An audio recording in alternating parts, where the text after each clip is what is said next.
Bienvenue sur DMG TV. Tu as une histoire à raconter, n'hésite pas à envoyer ta demande, tu nous racontes ton histoire en direct. Ici, c'est uniquement les histoires mystiques, pas les histoires d'amour. Histoire mystique, tu vas monter nous raconter ton histoire en direct sans mentionner les noms des gens, s'il vous plaît. Bonsoir.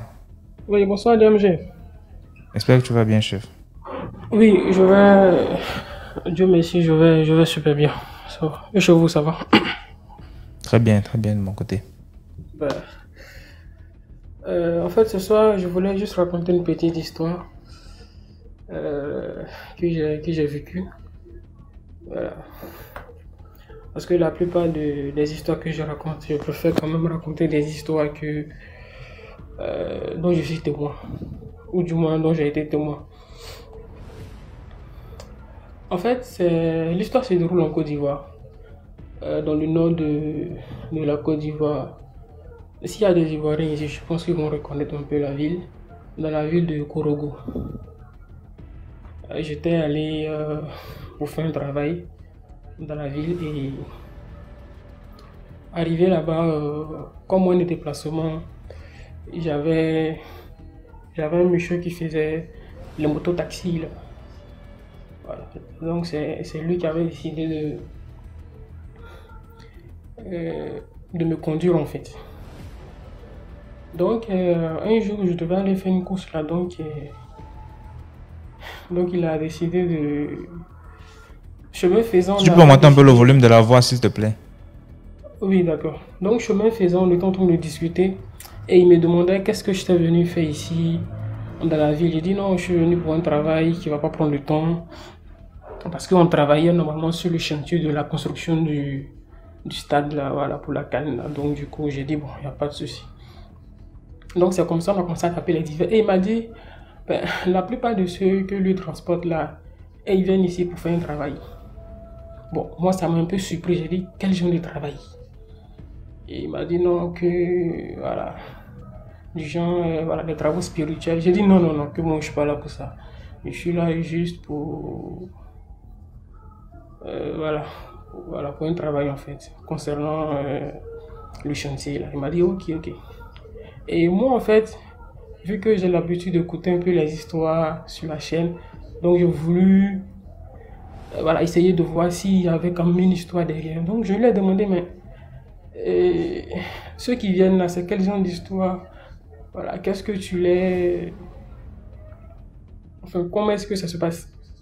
Désolé, je suis un peu stressé parce que, comme je l'ai dit là, c'est les histoires que j'ai vécues. Donc du coup, voilà, raconter les histoires vécues puis les histoires d'autres personnes, c'est pas la même chose en fait. Voilà. Donc du coup, c'est comme ça il va se mettre à me raconter une histoire. Il m'a dit qu'il y a un monsieur qui est venu le voir. Voilà, le monsieur est venu, je crois, une semaine avant que moi je n'arrive en fait. Et le monsieur en fait, il avait des problèmes. Voilà. Le monsieur en fait, il était dans des problèmes. Donc il devait beaucoup d'argent à des gens à Abidjan. Donc il était venu en fait se cacher. Voilà, il a pris un peu de recul voilà, dans la ville de Korogo. Donc, lui, il était censé transporter le monsieur, en fait. Donc, il a aidé le monsieur. Quand le monsieur lui a expliqué son problème, il a dit, bon, il n'y a pas de souci. Moi, je connais une dame qui peut t'aider, en fait. Donc, ils sont partis voir la dame. C'était une prêtresse. Je ne sais pas vraiment qu'est-ce qu'elle faisait, mais c'est une dame qui était dans le domaine spirituel, tout ça là. Je ne sais pas si je vais dire marabout, femme ou bien quoi, mais bon. En tout cas, elle faisait ce genre de trucs là.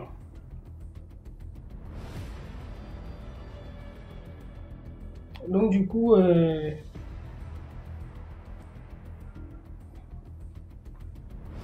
c'était quoi déjà là? Donc du coup, voilà, il a décidé de me raconter. J'ai dit, bon, il n'y a pas de souci. Donc le monsieur, en fait, il devait environ 10 millions à certaines personnes, en fait. Donc le monsieur lui a dit, bon, la dame elle peut faire un travail, mais moi, je ne sais pas. C'est arrivé là-bas que la dame va pouvoir t'expliquer, en fait. Donc du coup, il arrive et la dame lui dit, je vais faire un travail. L'argent va sortir, tu vas prendre l'argent, mais seulement que après quelques temps, l'argent va disparaître en fait. C'est-à-dire que moi je fais sortir l'argent Je ne sais pas si c'était dans un bédou magique ou dans un canari magique, mais après, l'argent va disparaître. Bon, le monsieur, selon ce qu'il m'a dit, il m'a dit, le monsieur lui a dit, bon, il n'y a pas de souci, vas-y, tu peux faire le travail. Donc, il a acheté tout ce qu'il fallait avec, voilà, tout ce qu'il fallait pour faire le travail. Les animaux, tout, tout, tout. Et, et la dame a fait le travail. Lui, il est rentré sur Abidjan. Et quelques temps après, il a reçu l'argent, en fait, environ, voilà, exactement le montant qu'il devait aux gens. Donc, quand il a reçu l'argent, il a commencé à rembourser les crédits, en fait. Parce que lui, il savait que l'argent allait disparaître, mais il ne savait pas à quel moment, en fait. Donc, du coup, quand il a reçu l'argent, il a fini de rembourser tous ses crédits. Voilà, ceux qui l'avaient convoqué au commissariat. Donc, il a fini de tout rembourser. Et il n'avait plus vraiment de problème, en fait, je suppose. Hein. Mais seulement qu'après, l'argent va disparaître chez les gens en question. Et pourquoi je raconte en fait cette histoire, c'est que la semaine dernière, j'étais allé dans un maquis, en fait. Et j'ai fini de consommer, il y avait ma monnaie chez le caissier. Donc, je me suis approché un peu de la caisse pour récupérer ma monnaie. Donc, quand je suis arrivé là-bas, il y a une serveuse qui est venue avec une facture et qui a donné des billets de 10 000 en fait. Donc, quand le caissier a récupéré la monnaie, c'est-à-dire voilà, l'argent, en voulant mettre l'argent dans sa caisse pour faire la monnaie, il y a un monsieur qui était à côté qui a dit non, avant de mettre l'argent dans ta caisse, il faut d'abord déchirer un peu les billets, c'est-à-dire faire des petites fentes en fait sur les billets. Bon, moi j'étais à côté en fait, j'ai suivi un peu l'action. Et le caissier lui a demandé mais pourquoi. Et c'est là le monsieur lui a dit non, que souvent l'argent que tu reçois c'est pas du bon argent en fait. Voilà, le plus souvent c'est de l'argent qui n'est pas vraiment bien. Donc si tu mets dans ta caisse directement comme ça, il se pourrait qu'à la fin de la journée tu aies des manquants. Et toi-même tu ne comprendras plus rien en fait. Donc du coup c'est juste pour dire aux gens de faire un peu attention. Désolé, hein, comme je l'ai dit là, c'est une histoire que je vais pas dire que j'ai vécu, que le monsieur m'a raconté comme ça à chaud. Donc du coup, le fait même de raconter en fait, voilà, je me vois en fait là-dedans en fait. Donc du coup, c'est pourquoi je suis un peu stressé là, désolé. Parce que je suis pas habitué à raconter des histoires. Donc du coup, Merci pour l'histoire, Black, c'est pas grave. Donc c'est juste pour demander aux gens de faire beaucoup d'attention. Voilà, si une personne vous donne de l'argent, c'est vrai, mais il faut beaucoup patienter et puis pour essayer de trouver, voilà, ça dit une résolution à l'amiable en fait. Parce que la personne, ça peut pousser des gens à aller faire certaines choses. Et puis bon, voilà, après vous aussi, vous risquez de vous retrouver dans des histoires un peu compliquées. Donc c'était un peu la petite histoire de ce soir. Vraiment désolé, hein, je vais boire un peu d'eau pour déstresser un peu. Merci beaucoup, Black. Allô, Bibi. Bonjour à la team DMJ. Je suis parmi les premières moqueuses des commentaires. Mais la personne qui se moque de moi aujourd'hui va me sentir. J'ai le droit de me moquer. Personne n'a le droit de se moquer de moi. Je vous dis d'abord. Bonsoir à la team DMG. On supporte le mouvement. On like et on partage parce que c'est grâce à la team DMG, c'est grâce à l'émission que qu'on est plus alerte, qu'on est plus averti. Alors, aujourd'hui, je vais raconter une histoire personnelle. Il s'agit de l'histoire de mon père. J'espère que personne ne reconnaîtra ma voix. Alors, mon père vient d'une famille politique. Je vais évidemment taire le nom. Il vient d'une famille politique et de l'ancien régime. Et son père avait il a eu beaucoup d'enfants, avec beaucoup de femmes. Mais il n'a épousé que la mère de mon père. En tout cas, c'est avec la mère de mon père qu'il a eu 2 enfants. On va dire ça. Donc, il avait cette particularité-là de... Je ne sais pas si vous m'entendez parce que ici, ça marque live post. Vous m'entendez? Vous m'entendez ou pas? Oui, non, mais je suis camerounaise à coup sûr. Ah, bah, parfait, vous m'entendez. Donc, alors, mon grand-père, donc, avait cette particularité-là de recueillir tous les enfants et de ne vivre avec aucune des femmes. Donc c'était, on va dire, un chaud lapin comme les vieux de l'époque. Et donc, il vivait avec les enfants, les mères étaient chez elles et il recueillait tous les enfants. Et mon père est donc d'une fratrie de 9 enfants et il est le premier garçon. Voilà. Alors un jour, en classe de 6e, il va à l'école. C'est quelqu'un de très brillant, hein, vraiment sans prétention aucune. C'est quelqu'un d'extrêmement brillant. Donc, en classe de 6e, il va à l'école, il prend ses cours comme d'habitude. Premier trimestre, pas de bonnes notes. Deuxième trimestre, pas de bonnes notes. Donc, on commence à se poser des questions à la maison. Mais l'enfant, est-ce que tu pars vraiment à l'école? Oui, je pars à l'école. Apporte tes cahiers. Quand il apporte les cahiers, il n'y a rien d'écrit dessus. Et qui? Mais tu pars à l'école, comment tu fais pour réviser s'il n'y a rien d'écrit? Il dit qu'il ne comprend pas. Donc, on l'accompagne. Sa mère va avec lui voir le maître parce que son père était occupé. Elle dit, mais l'enfant, s'il arrive à l'école, on veut faire des révisions et tout ça, il n'y a rien. Le maître lui dit, mais attends, c'est un des élèves les plus brillants. Il est assis au premier banc, il intervient toujours, répond aux questions et il écrit devant moi. Ce n'est même pas comme si il écrit devant moi. Donc, comment se fait-il que... En fait, le gars, il écrivait à l'école. C'est une histoire authentique, hein. Il s'agit de mon père. Et c'est ma grand-mère qui m'a raconté parce que lui-même, je crois que c'est une histoire qui l'a traumatisé. Il n'a jamais eu le courage de nous le dire. C'est ma grand-mère qui me l'a raconté avant de décéder. Père son âme. Donc, bref. Le maître lui dit à ma grand-mère que non, le gars écrit et tout ça et on ne comprend pas. Donc, on l'observe encore sur une semaine et deux. Pareil, quand il écrit en classe, il arrive à la maison, les écritures disparaissent. La grand-mère dit, bon, écoute, on va faire simple, on va aller au village. Parce que nous, on ne tarde pas. Hein. Je suis du côté du Mbam. Mbam et Kim, plus précisément. Voilà. Donc, on l'amène au village. Quand on l'amène au village, on nous explique... Bon, on nous explique, moi, je n'étais pas encore née. On explique donc à la grand-mère qu'en fait, de la lignée de mon père, donc de mon grand-père, l'arrière-grand-père de mon grand-père avait 2 femmes. La première femme avait 7 enfants, dont des garçons. Et sa deuxième femme, qui est de la lignée dont mon père découle, donc qui fait la lignée de mon père, n'avait que un enfant, je ne sais plus. Non, elle en avait 2. Et quand les Blancs sont arrivés, on a fait les chemins de fer et on a pris son seul garçon et il est mort. Et ensuite, elle a empoisonné donc son mari qui était le chef du village à l'époque. Et quand elle a donc empoisonné son mari, les frères de son mari sont venus le venger en la coupant en 2. Et en la coupant en 2, on a dit qu'on la maudit et les générations qui vont suivre. Sauf que chez nous, quand il y a des malédictions comme ça choisit la génération sur laquelle ça tombe et ça choisit la personne sur laquelle la génération va commencer. Et c'est donc tombé sur mon père. Comment enlever donc cette malédiction-là? C'est là que l'histoire devient intéressante. On demande donc à ma grand-mère de faire le tour de notre village 10 fois, nue. Et tous les habitants du village doivent la battre avec un peu, tu sais, les balais traditionnels, là, comme les chasse-mouches. Quand elle passe, on doit la taper avec et cracher dessus. Donc, elle a fait le tour du village. Elle a fait le tour du village 10 fois. Et puis, bon, on a craché dessus, on l'a tapé. La pauvre grand-mère, donc, du coup, quand elle demandait l'argent à mon père et qu'il ne donnait pas, la mère s'est allée lui raconter toute son histoire.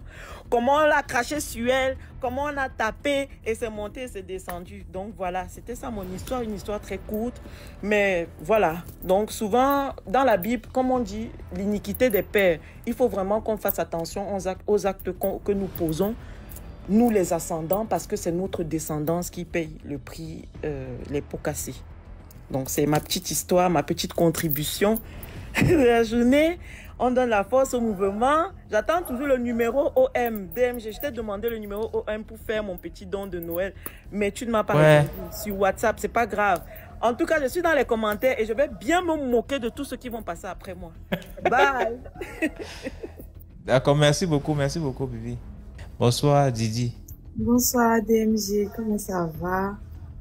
Très bien, toi-même. Bonne et heureuse année à vous. Mais à toi. J'espère que vous m'entendez bien. Oui, très bien. Fan numéro 1 depuis la Côte d'Ivoire. Aujourd'hui, là, j'ai 2 histoires. Il y a ma propre histoire et puis l'histoire d'une de mes clientes. Je commence par laquelle? Ta propre histoire. Ma propre histoire, elle est beaucoup compliquée, mais je vais me lancer. Parce que j'ai jamais entendu ce genre d'histoire-là sur DMGTV. Les histoires mystiques concernant la drogue, les sorts qu'on lance, je sais pas si vous comprenez. Je peux commencer? Oui. Ok. Bon, je dirais que ça a commencé par un sort familial et tout, concernant la drogue. Et je sais pas si je dois dire le mot comme ça ou je dois dire comment. Allô? Oui, concernant la... Du quoi, oui. Je dois dire quel mot? Je dois dire les mots proprement parlant ou bien je dois modifier un peu? Concernant le cure, voilà, le cure, c'est pas ça. Voilà. Disons que cette histoire-là, c'est mystique. Les gens qui ont ce problème, qui disent que non, c'est parce que je suis dans le leven, je suis dans ça. C'est pas forcément parce que tu as envie de faire ça, en fait. C'est déjà mystique. Je me lance en 2019. J'ai vécu une histoire concernant ma belle-mère avec le père de mon enfant.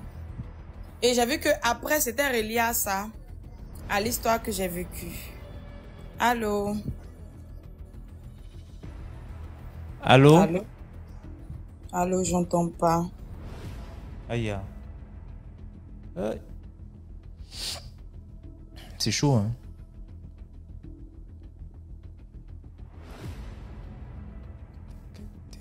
Quand tu racontes l'histoire, c'est nous qui t'écoutons, hein?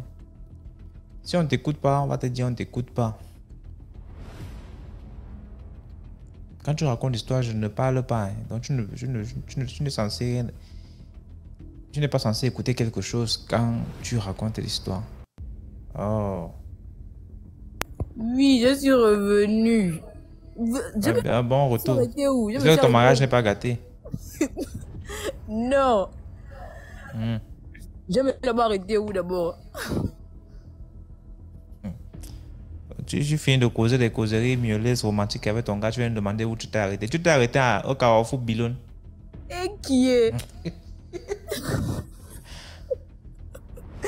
Non, mais après, c'est comme je disais. Donc, du coup, le fils, il a trouvé le père de Jean sur la tombe de ma grand-mère. Il a tapé le père, Jean fouetté sérieusement. Mais qu'est-ce que tu fais là? On te cherche, donc toi, tu es là, allongé ici comme ça. Oh non, je cherche ma femme, elle me manque et tout. Vraiment, je sais pas ce que je peux faire sans elle.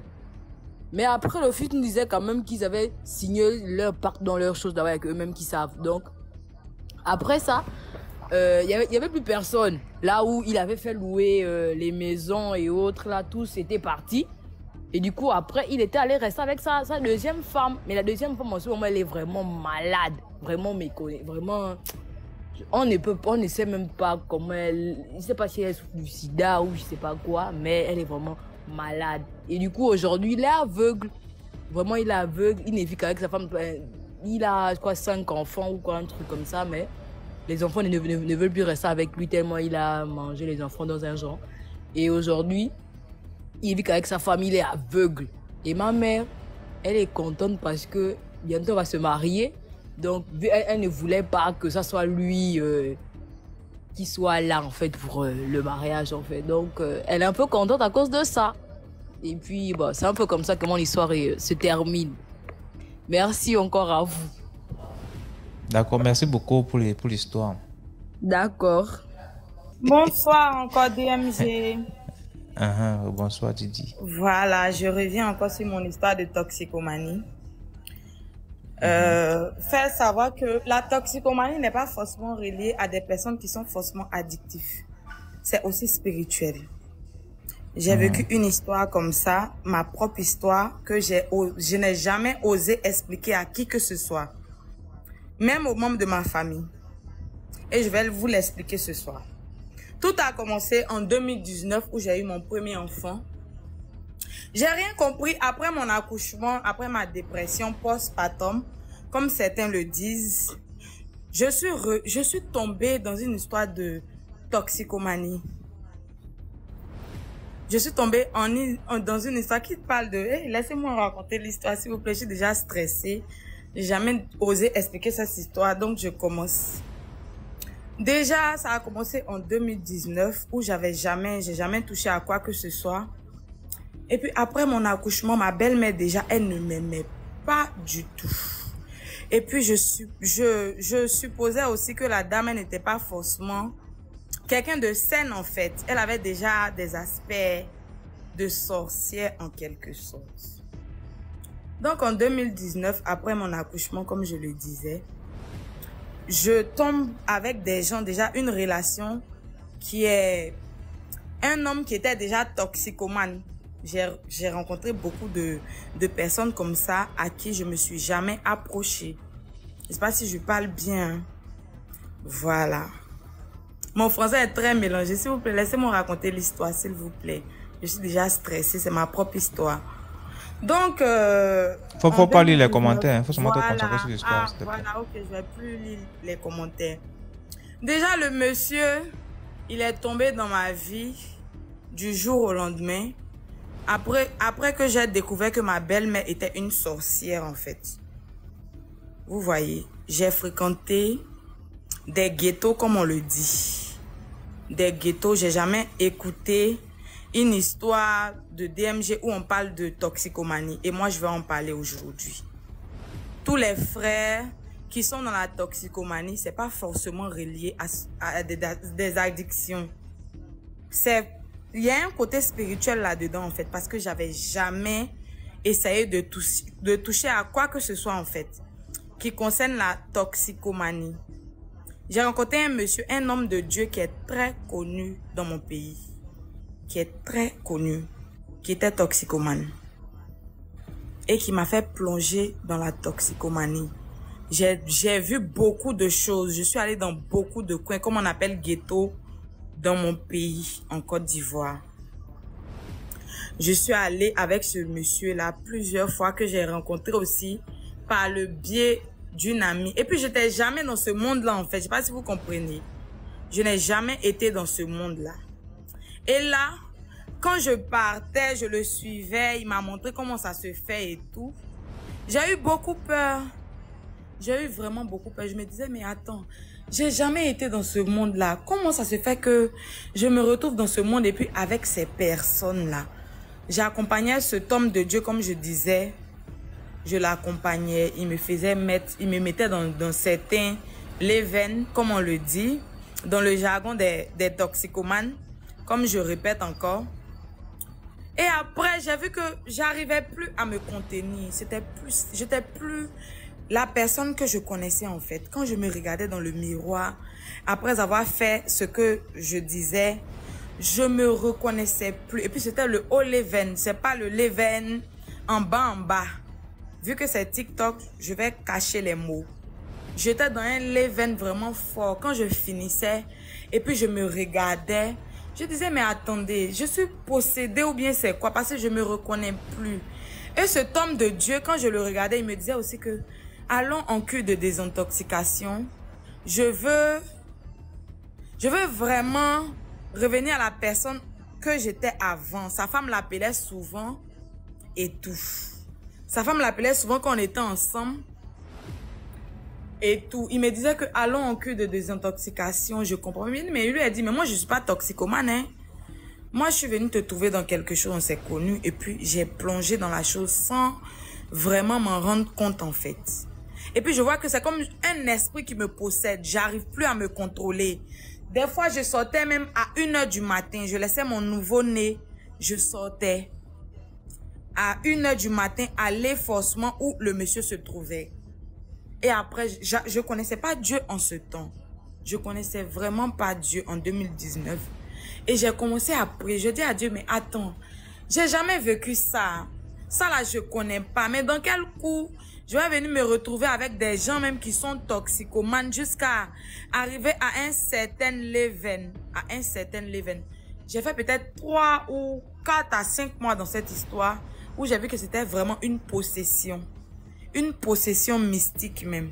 Et quand j'ai commencé à prier sincèrement, cet esprit-là m'a quitté. Et j'ai vu aussi que c'est un esprit.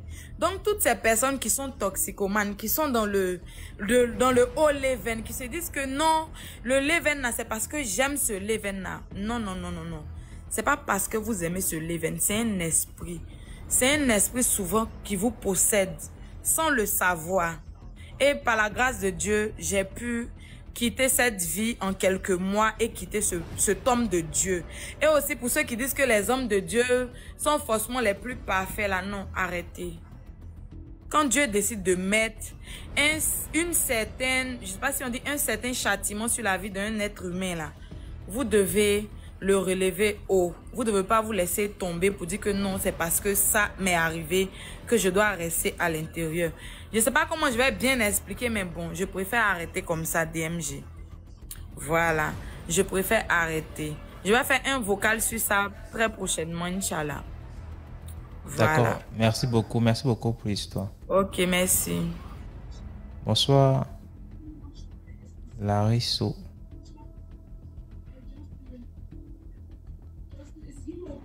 Allô? Oui, allô, bonsoir. Ah, bonsoir. Oui, bonne année déjà. DMG. Bonne Comment- année. Oui, allô? Bonne année. Oui, bonne Oui. année. Oui, bonne année. Bonne année, merci. J'ai deux histoires. D'accord. Une histoire que j'ai vécue au Cameroun avec une copine. Et quand je suis venue en Occident aussi, une autre histoire. Donc, bref, mon histoire, c'est une histoire qui peut édifier nous les femmes. Alors voilà, j'ai connu une copine depuis le Cameroun. Elle se débrouillait pas mal. Elle était couturière. Donc moi, je viens du Cameroun. Je suis camerounaise. Et dans le temps, c'était au moment où les cybercafés étaient nouveaux. Alors, ma copine a commencé à selfie sur les cyber parce qu'elle cherchait voilà, son âme sœur, un blanc. Et elle avait eu la chance de tomber sur un Français. Les choses se passaient très bien au Cameroun. Et après un temps, le blanc a commencé à lui envoyer de l'argent. Et tout allait bien au Cameroun. Alors un jour, le blanc lui propose de... Le blanc lui dit, je vais te faire venir en Europe. Et comme toutes les femmes, c'était le rêve de toutes les femmes. Le rêve de tout le monde venir en Europe, en Occident. C'est comme ça que ma copine, le blanc à distance, lui a vraiment prouvé son amour. Et ma copine était tellement dans une famille très très pauvre, mais elle s'en sortait quand même parce que voilà, elle était couturière, elle avait les enfants. La relation a duré 6 mois sur Internet, se connecter, s'appeler, tout allait bien. Le blanc a commencé à lui envoyer de l'argent au pays. Le moment arriva, le moment opportun, le blanc se décide à lui envoyer de l'argent, faire ses papiers. Elle a fait une demande de visa. Elle a obtenu son visa. Elle est venue en Europe. Moi, j'étais toujours en contact avec elle. J'étais contente. Oh, ma copine est venue en Europe. Soit seulement sage, soit prudente et tout et tout. Arrivée en France, tout allait vraiment bien. Elle m'appelait. Elle était vraiment tellement heureuse.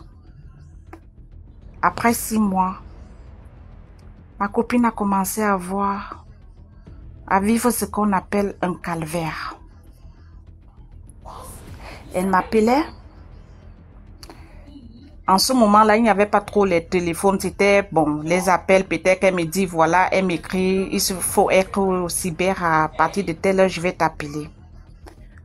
Elle a vécu vraiment des choses très, très horribles après les 6 mois. Le blanc était riche. Il lui avait dit qu'il était, bon, un blanc riche. Il avait des sociétés, il avait ceci.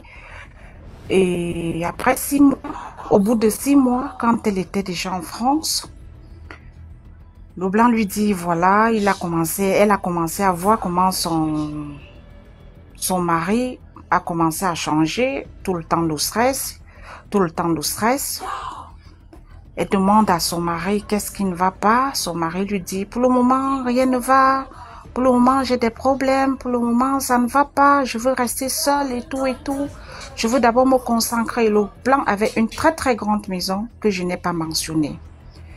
Et alors, le blanc se décide donc à demander à ma copine d'occuper une chambre le temps que son stress finit, et le temps que les problèmes de sa société passent. Alors, la dernière, ne supportant pas ça, lui disait ok, elle était obligée de tout accepter parce qu'elle ne connaissait personne. Elle ne connaissait personne en Europe pour en parler. Voilà, à un moment donné, le blanc lui dit elle ne parvenait plus à sortir. Donc, une façon de dire que le blanc l'avait séquestrée. Elle ne parvenait plus à sortir. Alors, un jour,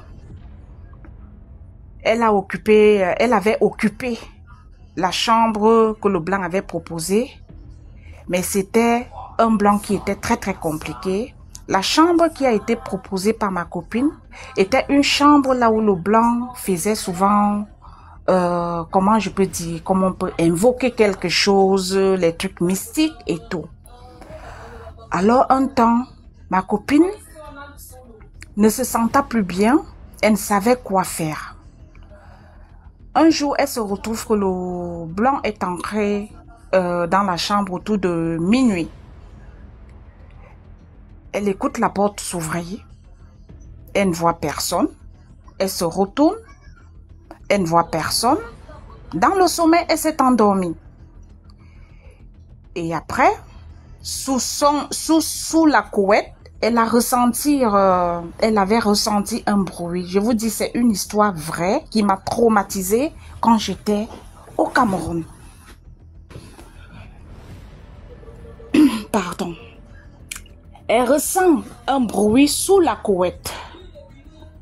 En ressentant ce bruit dans la couette, elle se dit, c'est chéri. La fille ressent un peu un corps étranger. Elle veut allumer la lumière. Elle écoute seulement la voix, t'as pas besoin d'allumer la lumière. Et c'est comme ça qu'elle se retrouve que, je vous jure, ça c'est une histoire vraie.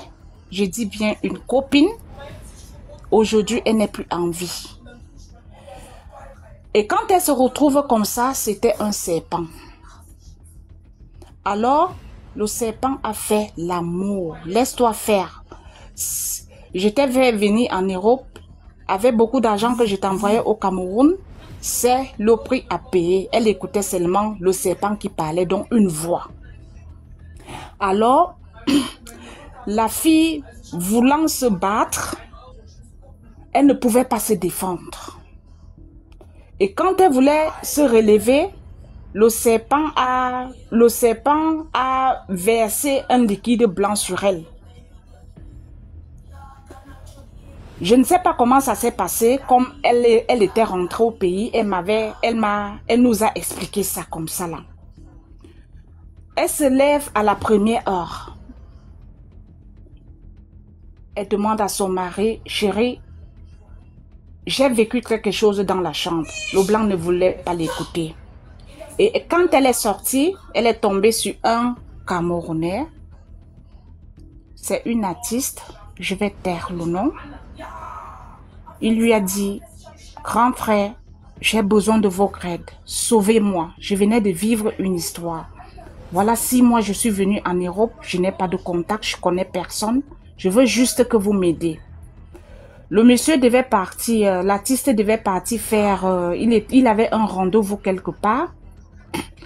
La fille a pleuré. L'artiste ne voulait pas laisser sa sœur traîné puisqu'elle était en larmes. La fille a raconté l'histoire. Le monsieur lui a dit, la fille a dit tout ce qu'elle demande, c'est qu'elle veut retourner au pays. Le monsieur après, l'artiste avait conservé ma copine, je crois que c'était pour une semaine, le temps qu'elle se prépare pour retourner au pays. Alors, la seule chose qu'elle avait faite, c'est parce qu'elle était retournée dans cette maison pour prendre les vêtements, les valises et tout à l'insu du blanc. Elle se retrouve au Cameroun. Sa famille l'accueille. Elle m'appelle. Elle a raconté l'histoire à ses parents. Ses parents ont commencé à chercher les prêtres exorcistes. Je vous dis, ça c'est une histoire vraie qui m'a traumatisée.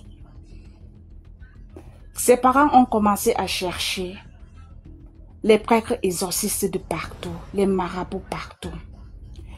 À minuit, elle veut dormir, elle n'avait plus sommeil. Le blanc est apparu. Tu étais au Cameroun, c'est depuis le Cameroun que j'ai signé un pacte avec toi. Maintenant tu as voyagé, tu crois que tu m'as fui, je serai toujours avec toi. Chaque minuit, le serpent venait faire l'amour à ma copine. Elle n'en supportait plus. Elle a commencé à maigrir. Elle a commencé à maigrir. Ses parents étaient dépassés. Et comme étant au Cameroun, le blanc lui donnait beaucoup d'argent, elle est arrivée ici les 6 mois aussi. Elle avait vraiment, son compte était bien. Était vraiment bourré d'argent. C'est comme ça qu'elle se met donc à chercher pour sauver sa vie. Pour sauver sa vie. On part ici, on demande si. Elle était tombée sur le prêtre Bassa, Père Yekpa, Père à son âme. Et le prêtre a commencé à faire des prières. On avait brûlé la valise, les vêtements. Ça n'allait pas. C'est comme ça qu'elle dormait mal. C'est comme ça qu'elle voyait toujours cet esprit de son mari blanc. Et c'est comme ça que ma copine est décédée. Elle était décédée. Ça fait au moins aujourd'hui 16 ans qu'elle était décédée. Et c'est juste ce petit témoignage. Premièrement, une histoire que je voulais déjà raconter pour dire à mes sœurs, faisons très attention. Parfois, tout ce qui brille n'est pas or. Parfois, on peut tomber sur des gens.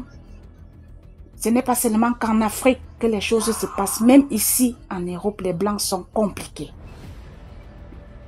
Et aujourd'hui, elle a perdu sa vie. L'argent qu'elle a ramené au pays ne pouvait plus sauver, ne pouvait plus aider sa vie. Puisqu'en ce moment, il y avait la chaîne de Tom Jones. On avait parlé son histoire, même dans la chaîne Tom Jones. Et ma deuxième histoire, c'est que je suis venue en Occident. J'ai fait un enfant. Je veux juste attirer l'attention aux mamans. On ne doit pas toujours dire que la sorcellerie, ce n'est qu'en Afrique. Oui, la sorcellerie existe même en Europe, en Occident. C'est une histoire que j'ai vécue. Si je n'étais pas une femme de prière, c'est que je ne vis plus. Alors, j'accouche mon fils. Comme tout enfant, il faut amener l'enfant dans les parcs pour prendre de l'air. L'enfant a 1 an, il sait déjà marcher. Il faut l'amener pour aller jouer avec d'autres enfants. C'est comme ça qu'il y avait un parc à 15 minutes de ma maison. Je partais là-bas chaque fois, puisque je ne connaissais pas encore, quand je venais d'arriver en Europe, je ne connaissais pas encore trop ma ville. Alors, je me suis retrouvée dans un parc, là où j'ai trouvé aussi des petites filles. Mon fils avait 1 an. Et j'ai trouvé des petites filles, bien évidemment, noires, 7 ans, 5 ans. C'est comme ça que les petites filles se sont attachées à moi. Parce que je suis quelqu'un de... Je ne sais pas comment je peux qualifier. J'aime beaucoup les enfants et les enfants m'aiment beaucoup. Les deux petites filles et fillettes se sont attachées à moi. Ils ont joué avec mon fils, aujourd'hui qui est déjà grand. Ils avaient bien joué de 15h à 18h. Je voulais donc rentrer avec l'enfant, prendre sa poussette. Les deux fillettes là ont signé sur moi. Elles ont commencé à pleurer. Que non, maman, on veut partir avec toi. J'ai dit non, ça ne se passe pas comme ça. Où sont vos parents? Vous habitez où? Comme toute maman, comme tout parent humain.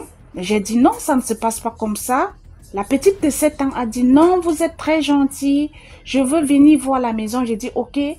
Il s'est fait un peu tard. On peut se donner encore rendez-vous au parc. Je serai là puisque chaque soir, à partir de 15h dans l'après-midi, il fallait toujours sortir avec l'enfant pour le balader. Alors, les deux fillettes s'accrochent sur moi. Je vous jure, elles ne voulaient pas me lâcher. Elles se sont mises à pleurer. Je n'ai pas compris. Je n'avais pas compris pourquoi. Mon esprit ne m'a pas aussi guidée. Je me suis dit, je leur ai demandé, vous venez d'où? Elles m'ont dit, elles sont camerounaises. J'ai dit, mais moi-même, je viens du Cameroun. Et la petite, je lui ai demandé, ok, tes parents habitent où? Non, maman est à la maison. Papa n'est plus avec maman. Mais j'ai le numéro de la maison. C'est comme ça que la petite fille me communique le numéro, le fixe.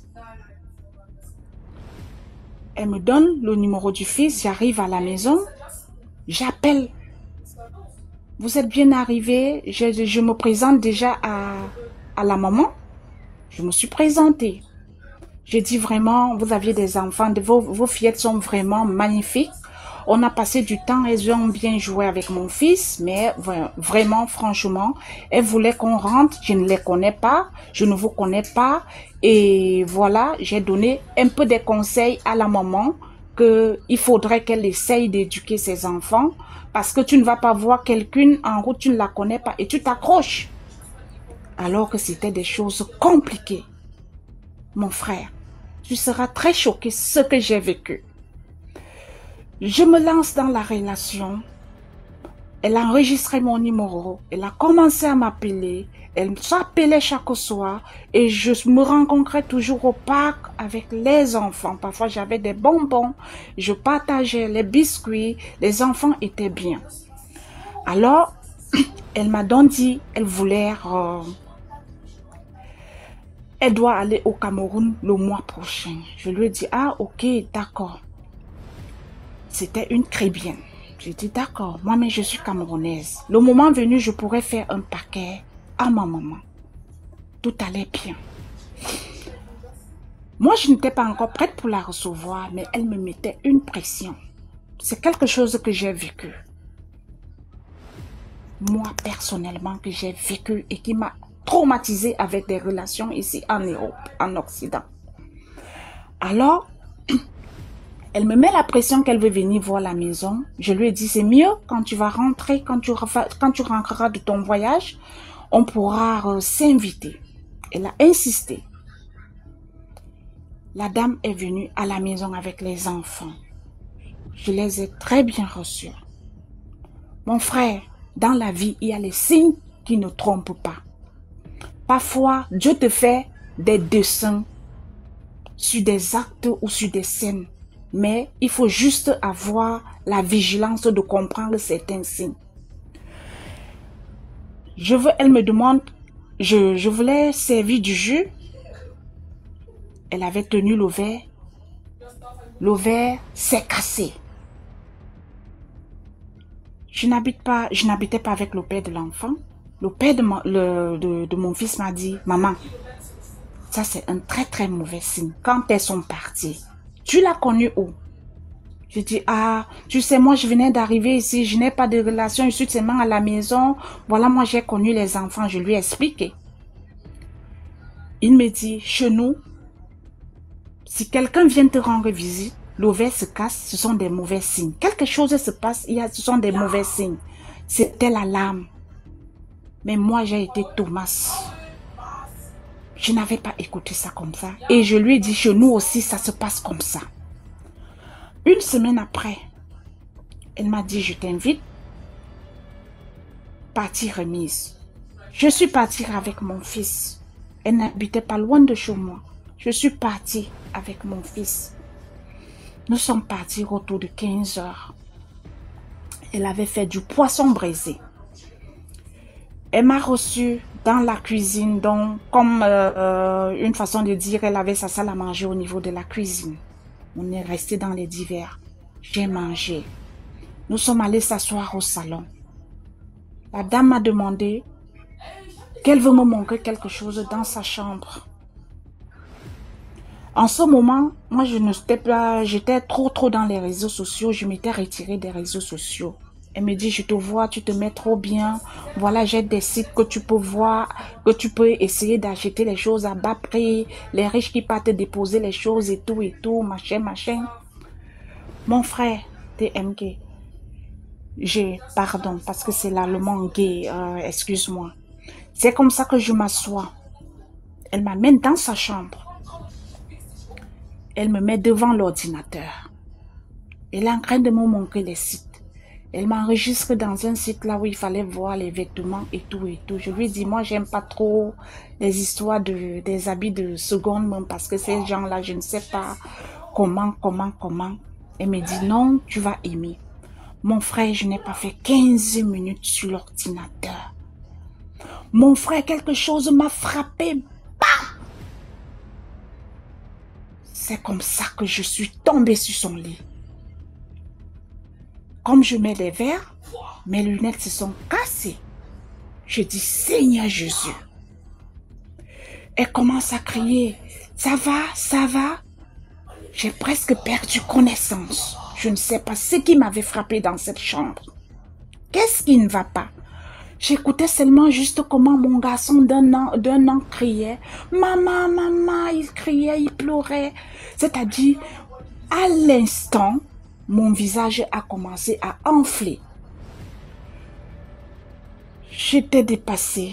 Je lui ai dit, qu'est-ce qui se passe quand je me suis retrouvée? Peut-être que 15 minutes, 20 minutes après, elle m'a dit, j'appelle l'ambulance. Je dis, je ne sais vraiment pas ce qui s'est passé. Qu'est-ce que j'ai eu? Qu'est-ce qui s'est passé réellement? Je lui ai dit, non, je ne peux pas quitter de chez toi pour partir à l'hôpital. Il faut que je rentre d'abord chez moi. J'ai appelé le père de l'enfant. Il est venu pour qu'il reste avec le petit. Je me disais que la douleur devait passer. De 18h30, si je me rappelle, si j'ai encore bonne mémoire, que je suis partie de cette maison, mon frère, à 22h, j'ai commencé à hurler, à crier de douleur. Le visage était enflé. J'ai encore des photos ici. J'ai des CD ici. On a appelé l'ambulance. C'est comme ça que je me retrouve à l'hôpital. Je ne connaissais pas parler l'allemand. On me demande qu'est-ce qui s'est passé. Je ne savais quoi dire. Je leur ai dit, voici le numéro de la dame là où j'étais, puisqu'elle était déjà ici. Elle avait déjà fait, j'ai une femme qui a déjà fait plus de 20 ans ici en Europe. Voilà, moi je ne connais pas parler l'allemand. Je ne sais pas ce qu'elle avait expliqué. On m'a mis des scanners, on a fait des scanners. Au niveau de ma tête, j'étais vraiment touchée, j'ai eu une hémorragie. S'il n'y avait pas Dieu dans ma vie, je mourrais. Alors je suis sortie de l'hôpital, j'ai fait 2 semaines à l'hôpital. La dame ne m'avait jamais appelée pour me demander comment tu vas. Qu'est-ce qui s'est passé? Comment tu vas? Elle ne m'a jamais fait un repas. Elle n'a jamais pris de mes nouvelles le temps que j'avais séjourné à l'hôpital. Je suis sortie et quand je l'appelais, elle ne prenait plus mes appels. Pour dire sa mission, elle a voulu accomplir quelque chose sur moi Mais comme je suis une femme de prière, le Seigneur n'a pas permis. Mon frère, je rentre, je commence à l'appeler. Je m'en vais sur les réseaux sociaux. Quand j'étais sur Facebook, je vois qu'elle m'avait bloqué. J'étais dépassée. Alors, j'ai rencontré une Camerounaise, toujours ici, dans ma ville, que je lui ai dit, voilà, je ne connais personne ici. J'ai vécu une histoire avec le nom de tel, je vais taire son nom. Le nom de telle dame, tu la connais. Voilà ce que j'ai reçu. Tu vois mon visage, mon œil, j'étais à l'hôpital et tout et tout. La dame me dit, ma fille, quand tu viens en Europe, même si ce sont tes frères, ou tes soeurs, il ne faut pas trop courir. Mon histoire doit édifier beaucoup de personnes parce que nous voyons des gens dehors. On n'est pas là pour juger, mais il y a des enfants que leurs mamans ont la sorcellerie et ils impactent sur les enfants. Juste pour attirer et pour accomplir. Alors, la fin de l'histoire, c'est que la dame connaissait très bien cette dame. Elle m'a dit, c'est une dame qui est réputée ici dans notre ville. C'est le Mamouata qui m'avait frappé. On la connaît comme ça. Tu n'es pas la seule victime. J'en connais une dame qui est allée chez elle en descendant des escaliers. Elle a cassé son pied. Toujours les mêmes histoires. Donc, je voulais juste raconter mon histoire parce qu'on a toujours tendance à dire c'est en Afrique qu'il y a la sorcellerie. Même ici en Europe, il y a la sorcellerie. Et pour qu'on fasse, pour que nous soyons un peu aussi trop vigilants, même les enfants que nous trouvons parfois dans des parcs et qu'on doit faire beaucoup attention parce que voilà, donc c'était un peu ça mon histoire quoi. Merci beaucoup pour l'histoire. Merci. Bonne soirée à vous. Bye bye. Merci beaucoup. Bye bye. Bye bye. Merci. Allô? Bonsoir. Bonsoir, DM. J'espère que tu vas bien. Je vais bien, merci. Et toi? Très bien. Alors, ce soir, je viens raconter une autre partie de mon histoire. J'ai dû changer de compte parce que la dernière fois, j'ai raconté. Les gens sont rentrés dans mon inbox pour me proposer les pasteurs, les prêtres et tout ça. Donc, j'ai changé de compte. Alors, je peux intituler mon histoire « Le mariage mystique ». Donc, c'est une histoire qui m'est arrivée il y a 5-6 ans, par là. J'étais une mère célibataire de 2 enfants, j'avais mon travail, stabilité et tout. Bref, je ne manquais de rien. Et ma maman me présente un jeune homme. Elle me dit, ah, tu sais, ce jeune-là, il est bien, il vient du Bénin, machin, truc. C'est ma mère qui dit non. J'ai dit, ok, d'accord. Mais je ne suis pas convaincue. Lui et moi, on est en total déphasage. Je suis sur le plan scolaire plus bâti que lui, sur le plan socio-économique et tout plus bâti que lui. Mais elle m'encourage, elle me dit, bon, c'est pas parce que tu as une certaine situation que tu dois barrer un gars. On ne sait pas d'où le bonheur vient.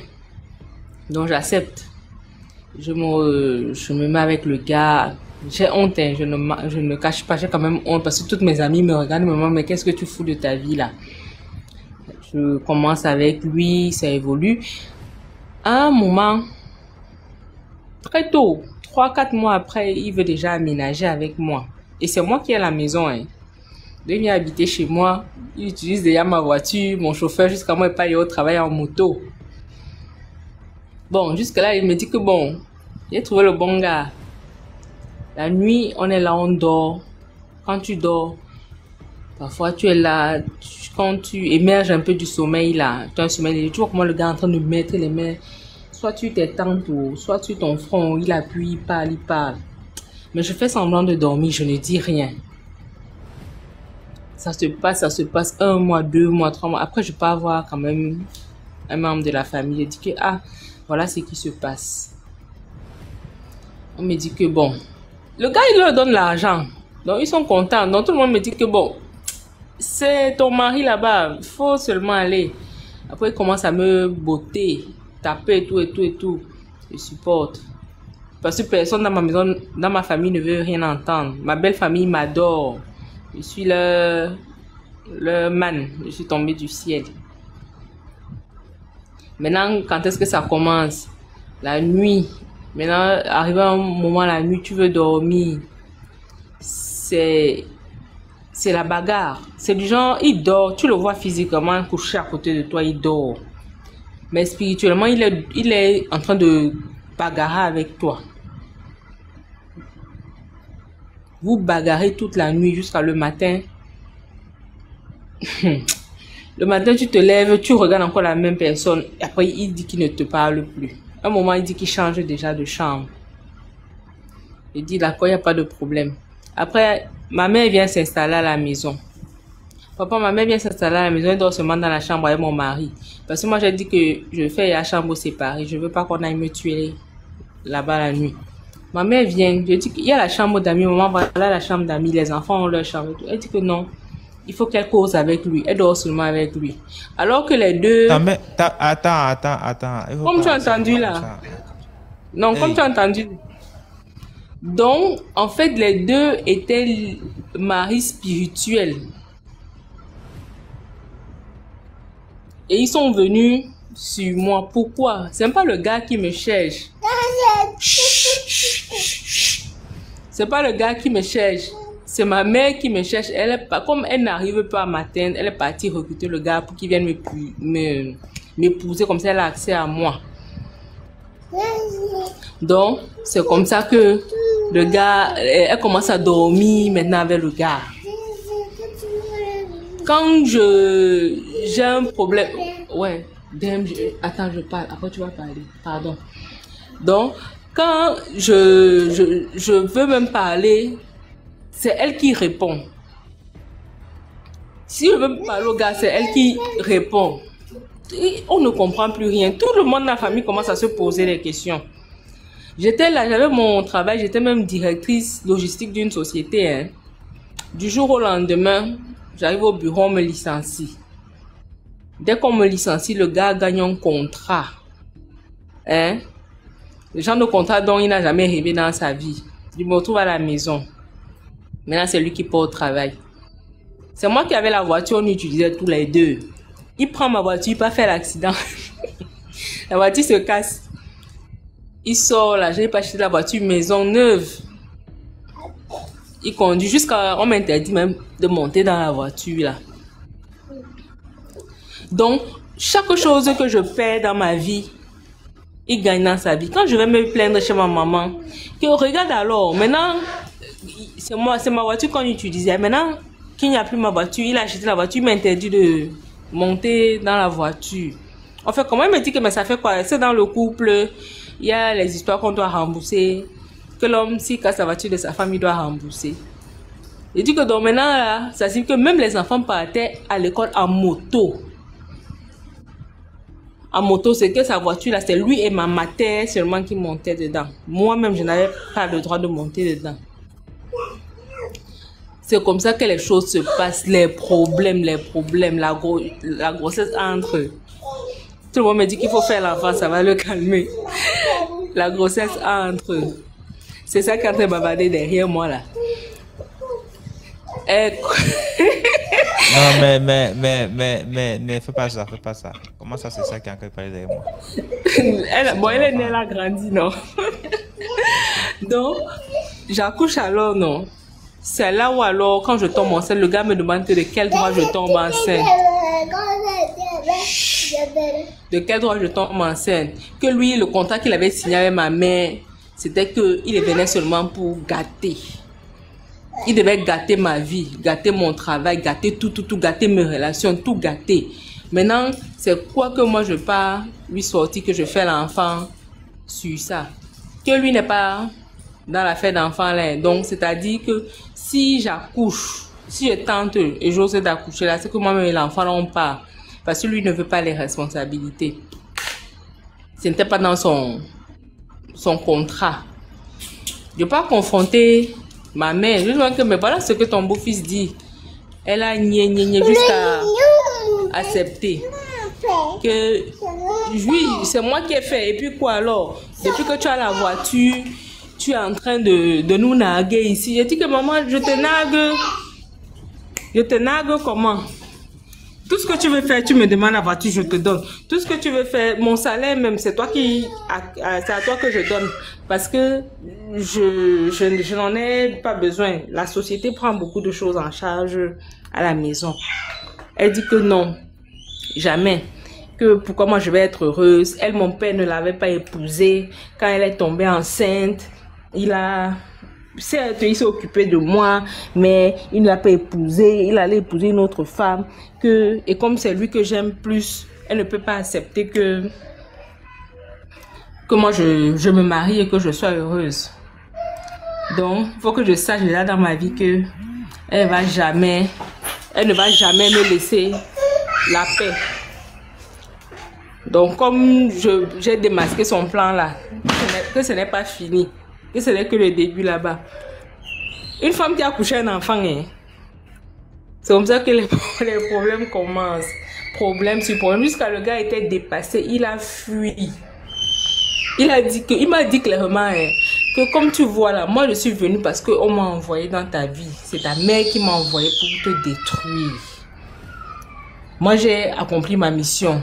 Ma récompense c'était que je dois avoir tout ce que, je dois obtenir tout ce que tu as. Et te laisser à terre. Maintenant que j'ai obtenu tout ce que tu as, elle dit qu'elle doit avoir 50% dessus. Moi, je ne suis pas d'accord de partager. Mais l'enfant là, quoi là-bas derrière? Elle n'est même pas à côté. C'est le sifflet. Elle n'est même pas à côté. Je l'ai appuyé, je suis loin.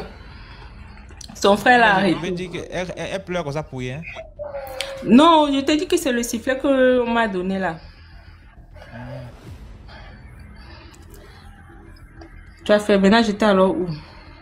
Bref, la narratrice a fait quoi? N'est pas simple. Papa, je ne suis pas simple, je ne peux pas être simple. Je ne peux pas être simple non plus. Parce que si ta mère même se lève pour aller recruter un homme pour venir gâter ta vie, et que tu es toujours en vie, lui jusqu'à l'homme là vient te dire que j'ai essayé, même te tuer, ça m'a dépassé, je pars. Le pourcentage de ma vie qu'on devait partager, 50%, 50%, que lui devait avoir 90%, elle 10%. Maintenant, elle dit qu'il y a 50%, 50%. Il dit que lui ne peut pas lui donner 50% parce que elle-même, elle avait arrangé avec lui que il prend 90%. Elle a 10% parce que l'objectif, c'était de gâter. Comment maintenant, elle réclame déjà l'effort, un fort taux comme ça là. C'est comme ça que l'homme est parti. Il m'a abandonné à la maison avec la grossesse. Il m'a abandonné dans une maison de location avec la grossesse. Et quand j'avais déjà perdu mon emploi, perdu mes économies, perdu mon véhicule même que je pouvais vendre pour vivre. Tout.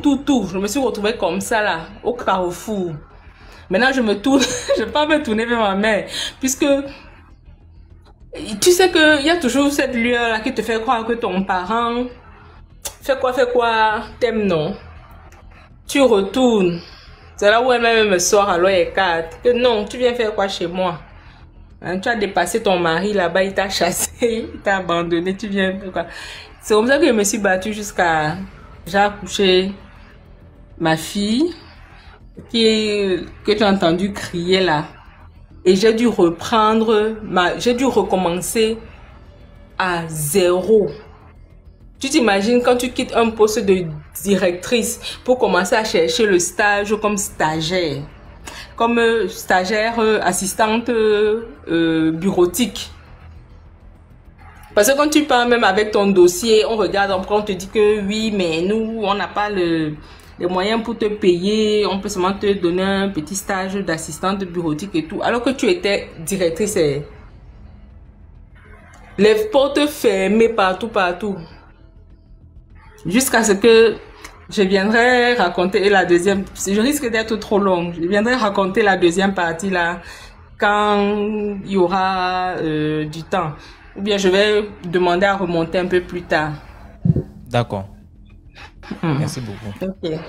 D'accord, tu peux me descendre.